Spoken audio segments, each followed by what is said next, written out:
हाय, मैं हूँ अमृता। मैं आज हैनिबल राइजिंग ये मूवी लेके आई हूँ जो हैनिबल इस सीरीज का ओरिजिन दर्शाती है। मूवी की शुरुआत होती है सन 1944 लिथुआनिया देश में और ये वक्त होता है वर्ल्ड वॉर 2 का, जहाँ पे जर्मन की नाजी सेना और सोवियत आर्मी के बीच में लड़ाई चल रही होती है। वही हम हैनिबल लेक्टर नाम के 8 साल के लड़के और उसकी छोटी बहन मीशा लेक्टर को दिखाया जाता है, जो कि एक साथ खेल रहे होते हैं कि तभी उनके पिता आकर उन्हें इस जगह को छोड़कर अपने जंगल वाले घर में जाकर रहना होगा ये बताते हैं, क्योंकि जर्मन की नाजी सेना उन पर कभी भी यहाँ पे हमला कर सकती थी। इधर दूसरी तरफ हम ग्रूटास नाम के एक इविल नाजी सोल्जर को देखते हैं जो कि ज्यूइश और रशियन को मार रहा होता है। वही अब देखते ही देखते 3 साल बीत जाते हैं और हैनिबल फैमिली के पास खाने की कमी होने लगती है और तभी एक दिन उनके घर के यहाँ पे एक रशियन टैंक आती है जिसमें कुछ रशियन सोल्जर्स बाहर पानी लेने के लिए निकलते हैं, मगर तब भी उनके ऊपर नाजी प्लेन से हमला करने लगती है, जिसके जवाब में रशियन सोल्जर्स उस प्लेन पर शूट करने लगते हैं। लेकिन इन सब में हैनिबल के पेरेंट्स और ग्रैंड पेरेंट्स इनकी गोली लगने से मौत हो जाती है और सिर्फ हैनिबल और उसकी छोटी बहन मीशा ही जिंदा बच जाते हैं। वही वॉर भी खत्म होने वाला होता है और अब रशियंस नाजी सेना पर भारी पड़ने लगती है, जिनसे बचने के लिए ग्रूटास अपने बाकी साथियों के साथ उसी लॉज में आ जाता है जहाँ पे हैनिबल और उसकी फैमिली रहा करती थी। वो लोग हैनिबल और मीशा को चैन से बांध देते हैं।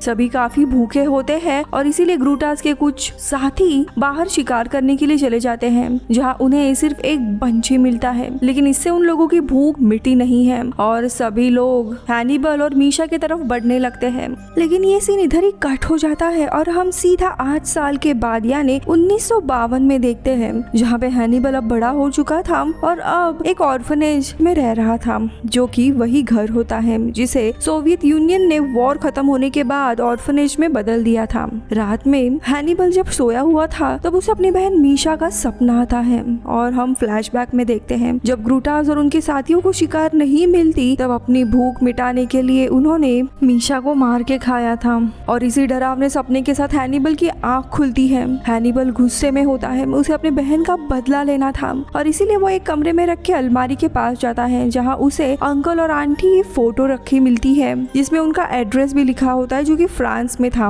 अब अगली सुबह ही हैनिबल बिना बताए उस ऑर्फनेज से भाग जाता है और बॉर्डर क्रॉस करके फ्रांस अपने आंटी मुरासाकी के घर आता है, जहाँ वो अपनी आंट को वही फोटो दिखाता है जो उसे ऑर्फनेज में मिला था। अब ये देख मुरासाकी हैनिबल को कुछ खाने के लिए देती है, साथ ही वो हैनिबल को बताती है कि उसके अंकल को मरे हुए 1 साल हो चुका है। वही रात में हैनिबल अपनी आंटी को कोई अजीब सा रिचुअल परफॉर्म करते हुए देखता है। जब वो उनसे इसके बारे में पूछता है तब उसकी आंटी उसे कहती है कि वो अपने एंसेस्टर यानी पूर्वजों की पूजा कर रही थी ताकि वो उन्हें ताकत और हिम्मत दे। मुरासाकी हैनिबल को उसके पूर्वजों की तलवार दिखाती है जिसे वो क्लोव ऑयल से साफ करती है ताकि उसकी शार्पनेस बढ़ी रहे। अब तलवार को देख हैनिबल उनसे पूछता है कि क्या वो उसे तलवारबाजी सिखा सकते हैं, तो मुरासाकी हाँ कहती है और अगले दिन ही मुरासाकी हैनिबल को तलवारबाजी सिखाना शुरू कर देती है और अब कुछ समय के बाद हैनिबल भी एक अच्छा तलवारबाज बन जाता है। वही एक दिन हैनिबल और मुरासाकी दोनों मीट मार्केट में जाते हैं, जहाँ पे हम एक रेसिस्ट बूचर को देखते हैं जो कि उसके आंटी के साथ बदतमीजी करने लगता है, जिसे देख हैनिबल उस बूचर के साथ लड़ाई करने लगता है, मगर पुलिस आकर उन्हें रोक देती है और अपने साथ अरेस्ट करती है। लेकिन फिर बाद में हैनिबल को छोड़ दिया जाता है, पर हैनिबल को अपनी आंटी के साथ हुए बदतमीजी का बदला लेना होता है और इसीलिए वो पूर्वजों की तलवार लेकर उसी बूचर के पास फिर से वापस आता है और उसका सर काट देता है। वही पुलिस को जब बूचर की लाश मिलती है तो उन्हें उसका सर गायब मिलता है, जो किसी निर्दयी इंसान का ही काम हो सकता है, जिसके लिए ये केस आसपास के मोहल्ले में बहुत जल्दी फैल जाती है और पुलिस इस केस के इन्वेस्टिगेशन के लिए पास्कल नाम के डिटेक्टिव को बुलाती है, जिसकी खुद फैमिली वॉर में मारी गई थी। अब पास्कल बूचर का शरीर देखने लगता है और उसे उसके शरीर से क्लोव ऑयल की खुशबू आती है। वही दूसरी तरफ मुरासाकी को जब बूचर की मौत के बारे में खबर मिलती है तो वो तुरंत अपने पूर्वजों के कमरे में आती है, जहाँ उसे बूचर का कटा हुआ सर मिलता है। लेकिन उसी समय उनके घर पे पास्कल आता है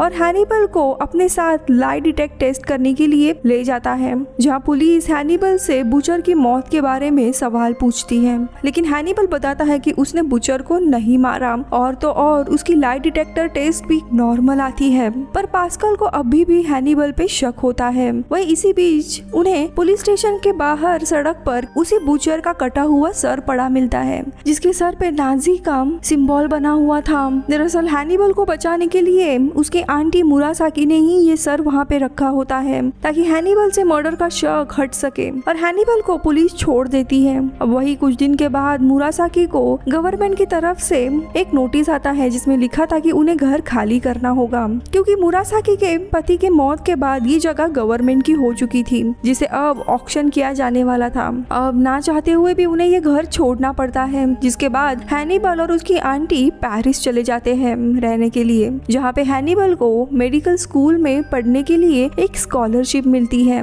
और साथ ही इंसानों की डेड बॉडीज को कलेक्ट करके उन्हें मेडिकल हॉस्पिटल में एनाटॉमी के लिए लाने की नौकरी भी मिलती है। हैनिबल अपने आंटी को अपने साथ रहने के लिए कहता है, पर वो मना कर देती है और हैनिबल को मेडिकल स्कूल के हॉस्टल में रहने के लिए कहती है। वही एक दिन हैनिबल को जेल बुलाया जाता है क्योंकि एक कैदी का शरीर कलेक्ट करना था, जहाँ उसकी मुलाकात डिटेक्टिव पास्कल से होती है, जो कि एक कैदी का एग्जीक्यूशन से पहले उसे कुछ सवाल पूछने के लिए आया था। यहाँ पे हम देखते हैं पास्कल उस कैदी को किसी तरह का इंजेक्शन लगाता है ताकि उस कैदी की पुरानी याददाश्त वापस आ सके और वो सच बता सके, जिसके बाद फिर से कैदी को मार दिया जाता है। हैनिबल ये सारी चीजें देख लेता है और चुपके से वो इंजेक्शन पास्कल से चुरा लेता है। वही रात में हैनिबल इंजेक्शन खुद को लगाता है, जिससे उसे अपने अतीत के फ्लैशबैक आने लगते हैं, जब ग्रुतास और उसके लोगों ने उसकी बहन का गला काट दिया था और फिर वहाँ उन लोगों पर रशियन आर्मी का हमला हुआ था।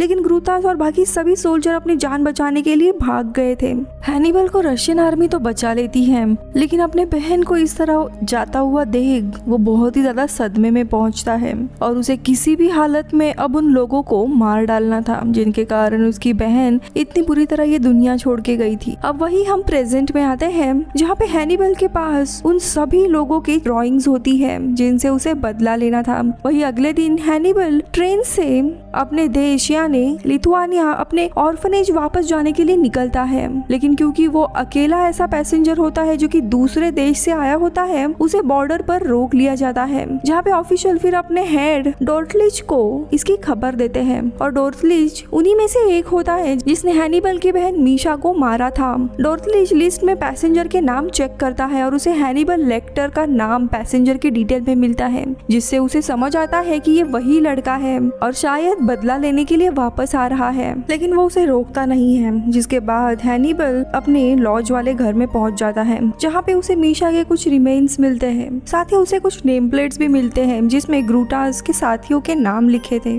वही हैनिबल का पीछा करते हुए डोर्टिस भी वहाँ पे आ जाता है और वो उसके ऊपर हमला करने की कोशिश करता है, लेकिन हैनिबल उसे पकड़ लेता है और एक पेड़ से बांध देता है। हैनिबल डॉट्रिस से उसके बाकी साथियों का नाम और उसका पता पूछता है, पर डॉट्रिस उसे कुछ भी बताने से मना करता है। जिसके बाद हैनिबल उसके गले में एक रस्सी लगाता है और उस रस्सी को अपने घोड़े से बांध देता है और फिर अपने घोड़े को चलाने लगता है, जिससे कि रस्सी टाइट होने लगती है और डॉट्रिस का गला दबने लगता है। और इस टॉर्चर से बचने के लिए फाइनली डॉट्रिस अपने साथी कोलनास का पता बता देता है, लेकिन इसके बावजूद हैनिबल डॉट्रिस का गला दबाकर उसे मार देता है। लेकिन जाने से पहले वो डॉट्रिस के चेहरे का एक टुकड़ा काट लेता है और जब पुलिस वहाँ पे आती है तो उन्हें सिर्फ उसका सर वहाँ पे पड़ा मिलता है। वही इसके बाद हैनिबल अपने आंटी के साथ डॉटलिच के बताए हुए एड्रेस पर आता है, जो कि किसी रेस्टोरेंट का पता होता है, जहाँ उसे कोलनास भी मिलता है जो कि इस रेस्टोरेंट का ओनर था। हैनिबल कोलनास की बेटी को अपना नेम टैग देता है और उसे बताता है कि ये जाके उसके पिता को दे। जब कोलनास को ये नेम टैग मिलता है तो वो काफी डर जाता है और सीधे जाकर ये बात ग्रुटास और मिल्को को बताता है, जो कि ग्रुटास के ही साथी थे, और सभी लोग समझ जाते हैं कि ये हैनिबल लेक्टर होगा जो बदला लेने के लिए वापस आ रहा है और उसी ने डॉटलिच को भी मारा है। अब ग्रुटास, जो कि एक बहुत ही बड़ा ट्रैफिकर बन चुका होता है, वो अपने साथी मिल्को और हैनिबल को मारने के लिए भेजता है, जो फिर हैनिबल और उसकी आंटी मुरासाकी पर नजर रखना चालू करता है। यहाँ पे हम डिटेक्टिव पास्कल को हैनिबल के हॉस्टल वाले कमरे में आता हुआ देखते हैं, जहाँ उसे दीवार पर ग्रूटास और बाकी दूसरे लोगों की ड्राइंग्स मिलती है और वो समझ जाता है कि हैनिबल कहाँ गया होगा। अब कुछ समय के बाद हैनिबल वापस आ जाता है और वो अपने मेडिकल स्कूल के लैब में कुछ काम कर रहा होता है कि तभी उस पर मिल्को आकर हमला कर देता है, मगर हैनिबल उसे पकड़ लेता है और किसी तरह से केमिकल से भरी टैंक में डाल देता है जिसमें वो डेड बॉडीज को रखा करते थे। हैनिबल मिल्को से ग्रूटास का एड्रेस मांगता है और मिल्को उसे दे भी देता है टॉर्चर को रोकने के लिए, जिसके बाद हैनिबल उसे केमिकल में डुबाकर मार देता है। पर तब भी वहाँ पे पास्कल भी आ जाता है और हैनिबल से उसके साथ पुलिस स्टेशन चलने के लिए कहता है। अब वो पुलिस स्टेशन जाते हैं जहाँ पे हैनिबल सब सच बता देता है कि कैसे सालों पहले ग्रूटास और उसके साथियों ने उसके बहन को मार दिया था। पास्कल हैनिबल की बातों को सुनता है, पर क्योंकि उसके पास हैनिबल के खिलाफ कोई भी सबूत या एविडेंस नहीं होते, हैनिबल को उसे छोड़ना पड़ता है। जिसके बाद हैनिबल ग्रूटास को मारने के लिए उसके घर जाता है और इसके पहले कि वो उसे शूट कर पाए, ग्रूटास का बॉडीगार्ड हैनिबल को देख लेते हैं और उसे पकड़ लेते हैं। पर हैनिबल समझदारी दिखाते हुए ग्रूटास के घर में एक बॉम्ब लगा देता है, जिसके ब्लास्ट होने से हैनिबल को उनसे बचकर भागने का मौका मिल जाता है। वहीं दूसरी तरफ ग्रूटास आकर मुरासाकी को किडनैप कर लेता है और उसे अपने साथ कोलनास रेस्टोरेंट लेके जाता है,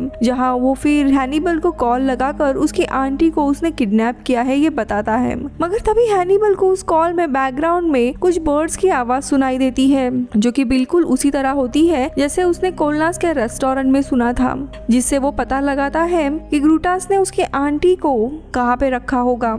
इधर हैनिबल अपनी पुश्तैनी तलवार लेकर आंटी को बचाने के लिए जाता है, मगर रेस्टोरेंट में उसे सिर्फ कोलनास मिलता है। हैनिबल कोलनास से कहता है कि वो उसके घर गया था और उसके बेटी से भी वो मिला है और उसे ब्लैकमेल करने लगता है कि अगर वो अपने बेटी को जिंदा देखना चाहता है तो उसे ग्रूटास का एड्रेस बता दे। और मजबूरी में आकर कोलनास उसे ग्रूटास का एड्रेस बताता है कि उसने उसकी आंटी यानी मुरासाकी को अपने साथ वो बोट में लेके गया है इंसानों की ट्रैफिकिंग के बिजनेस के लिए। जिसके बाद हैनिबल अपने तलवार से कोलनास पर वार कर उससे भी मार देता है। जिसके बाद वो ग्रूटास की बोट पर आता है, लेकिन उसे ग्रूटास देख लेता है और उस पर अपने गन से शूट कर देता है, जिससे हैनिबल जमीन पर गिर जाता है। फिर ग्रूटास मुरासाकी के साथ बदतमीजी करने लगता है, लेकिन तभी हम देखते हैं जो गोली ग्रूटास ने चलाई थी वो जाकर हैनिबल की तलवार पर लगी थी और फिर हैनिबल उसी तलवार से ग्रूटास का एक पैर काट देता है और उसे मारने वाला होता है। तभी ग्रूटास एक बहुत ही बड़ी चीज रिवील करता है